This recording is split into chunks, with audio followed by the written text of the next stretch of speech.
And away we go. It is the Nightcap, brought to you by Hail Mary Sports Bar, right here on BearcatJournal.com. You know the deal. Go see our good friends at Hail Mary's, located in Cheviot, right on Harrison Avenue. They're in the Dora District. You can walk from bar to bar with your drinks, but why do that? Well, you can just stay at Hail Mary's. They've got 27 TVs, a 9-screen video wall. They have every sports package that DirecTV offers. They can stream all the games, and Cincinnati sports will always be on that 9-screen video wall. Brand new walking cooler, brand new draft lines. And not only do they pour the coldest Cincy Light around, but they do so in 32.8 degree beer frosted glasses. Go see our good friends at Hail Mary's. You know what would be great, Aaron? You can go watch the college football playoff at Hail Mary Sports Bar. Take in some games, have some drinks. They have food trucks on the weekend. So go support those that support us. Yeah. All right. Let's get this show on the road. We had a big day yesterday, a lot going on. And we'll walk through that, and then we'll walk through the college football playoff as was released today. Friday, Boise State punches their ticket 21-7 over UNLV. I thought UNLV might have a chance to pull that one out. Their defense did about as well as you can do. They just couldn't get any offense going against Boise State, and Boise locks their spot up in the CFP with the victory. Ashton Genty, 32 carries, 209 yards, 1 touchdown, then just 2 catches, 14 yards. But monster season for the young man. He should have a chance to break Barry Sanders' official record. I don't think he's going to get the unofficial record, but he should get the official record because I guess they didn't count bowl games back then into the totals. So, but I mean, one of the greatest seasons in the history of college football, and I think it should probably go to Travis Hunter. But if Ashton Genty wins the Heisman, I'm not going to be upset in the least. What an incredible season. Army 11-1, 7-0 in American Athletic Conference play, or 8-0, whatever it was. 35-14 over Tulane. Tulane finished 9-4. It's a good season, first season for John Summerall, but I don't know. 9-4 isn't. You're not banging pots and pans for that, even if you make the conference championship game. No. The big stuff from yesterday, the 4 major conferences. We'll start with the Big 12 since we're a Big 12 centric show. Arizona State 45-19. Cam Scatterbo is a dog, and he hoisted Arizona State on his back. Some of those runs yesterday were video game. Like, you get mad at the video game when you're playing and they run like he did. That's not real. Yeah. That's not real. That never happens in real life. You can't do that. Yeah, that was Cam Scatterbo yesterday against Iowa State. Just trucking dudes. He was a monster out there. There's no doubt about it. Leavitt had a great game as well. 12-17, 219, 3 touchdowns, and that was without arguably their best receiver. Still had no problem. Step up. Shimon Mateer and Justin Watley both on that team. Watley had a recovered fumble. Shimon Mateer actually, while he didn't do much on the stat sheet, 1 catch, 5 yards, he did actually play defense on what would have been an interception in the red zone. Great pass breakup. He did. But Arizona State, they dog walked Iowa State. It wasn't even close at any point. No. It never felt close. They just did whatever they wanted. And it was 24-10 at half, and then Arizona State tacked on 21 unanswered in the third quarter. Ridiculous. Like it was they cruised to victory. So congrats to Arizona State on winning the Big 12 championship. Oregon squeaked it out. They managed to get the dub, 45-37 over Penn State. A lot more offense than I expected in that one. I thought both of those defenses would be better. Thought much more of a low-scoring game, but James Franklin, once again, can't get it done in the big one. And Oregon completes what I think is maybe the most unceremonious, undefeated regular season in the history of college football. Even today, nobody's talking about Oregon. No. And they're number one. Like, easily number one. Not even close, they're number one. But because of the newness of the 12-team playoff and everybody talking about who's 8, 9, and 10. We like controversy when you're the head and shoulders above everybody else. What's there to talk about? It's not fun to talk about. We want the controversy. Nobody's talking about undefeated number one that kind of just cruised through the season virtually untested. Yeah, no one's talking about 32-year-old Brandon Whedon leading that team. I'm sorry, Dylan Gabriel. Also 32. But that's fine. Remember, Dylan Gabriel was the quarterback that threw the interception to Sauce Gardner, who then spent 3 whole seasons in college and is almost ready to complete his 3rd season in the NFL. And Dylan Gabriel is still a college quarterback. Crazy. Georgia 22-19 over Texas in overtime. Exciting game. It was a snoozer early.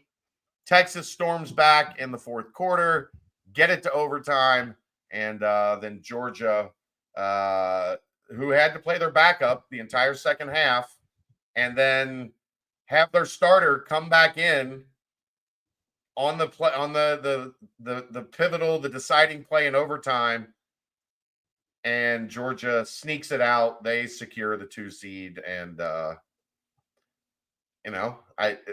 Texas didn't really beat much of anybody, but they were good enough outside of playing the Georgia Bulldogs. Sure. I guess if Georgia loses this game, they don't make the college football playoff, right? I think they still probably would have got in. You think they still get in? For being in the SEC championship game and going to, like, if it played out where Texas won in overtime, I don't know how you keep Georgia out, even though they would have had 3 losses. Like, basically, like what the committee had said coming into this is if you were in, you're not going to get knocked out because you lost your conference championship game. Unless there was, unless you lost like 45-3 or something and it changed the perception of you. In a close game, I think Georgia still would have got in. And then finally, Dabo Swinney does maybe the most Dabo thing of all time. He upsets SMU to win the ACC championship, and in the process, knocks Alabama out of the playoff. Which for him has to be just, and what he's a clown. I don't care for him probably more than I dislike Alabama, but it is funny that they weren't in. They weren't going to get in. Their only way in was to win this game. They win the game. SMU hangs close enough that all of a sudden they're in. Alabama's out. We'll get to all that in a minute. But what a wild ending. I mean, SMU self-destructed early in that game. A couple turnovers that resulted in 14 points. They dug themselves a massive hole. They climb all the way out of it to tie. Everything looks like it's going to overtime. A bad kick. Clemson returns it. One play in field goal range. 54-yard walk-off field goal for Clemson to keep the game from going to overtime and locking their spot in the college football playoff. Exciting, at least. I just wanted all of them to lose. I wanted SMU, Clemson, and Alabama to all lose somehow. Into the bracket. Texas Clemson is the 12-5 game. Texas should win. I wouldn't be shocked if Dabo pulls another upset here. There you Yeah. go. Here's a look at the bracket. The winner gets Arizona State. Texas didn't beat. I mean, you've talked about it. They really didn't beat anybody. They beat, No. as far as ranked teams go, they beat. Well, they lost to Georgia. They beat Texas A&M at 20. They beat Vanderbilt, or no, yeah, they beat Vanderbilt at 25. They lost to Georgia as well earlier in the season. They beat 18 Oklahoma. Oklahoma somehow was up to 18. Crazy. They beat number 10 Michigan. Michigan somehow was number 10. That's also crazy. I guess because you were defending champion and it was week 2. But yeah, you didn't really beat anybody. No. I hope they lose.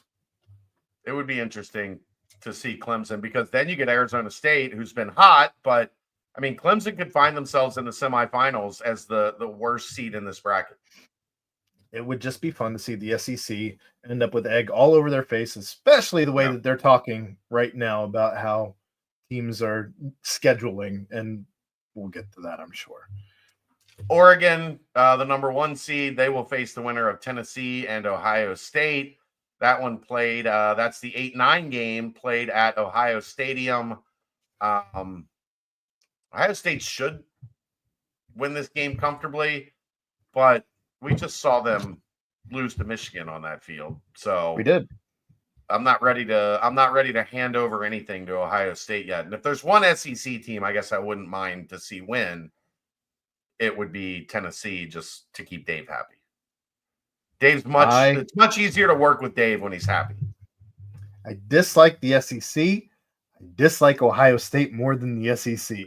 So I would love to see Tennessee plant that flag on the 50-yard line right after they win. Take the $100,000 fine, pay it even if they're not fining you, and do it in front of all their fans at the shoe. Would love to see that. This is fascinating. Penn State, SMU, Boise State awaiting the winner. James Franklin struggles to win big games. He has not won a big game really since he's been at Penn State. They haven't beat Michigan. They beat Ohio State once. They haven't won a Big Ten championship. They're better than SMU. I would love to see us, and I have no love for SMU, but I have less love for James Franklin. I would love to see SMU get this win, and then you get SMU Boise State for a shot in the national semifinals. That would be outstanding. Whatever team wins this game, I just want to see Boise State pull off the upset and just send everybody reeling. I don't know. SMU, I'm sure, is a great Cinderella story as a team that maybe do they get paid out on this? Have we determined if they actually get paid out, or is all this money? They do for a college football playoff appearance. Does all this money go straight to the conference? Straight to the ACC, which would be just, oh God, that would be terrible. And then, go ahead. Sorry. I was just going to say Penn State, SMU, and neither team does much for me here. SMU is probably the more entertaining story if they win, and it just leaves the legacy of James Franklin, as you said so eloquently.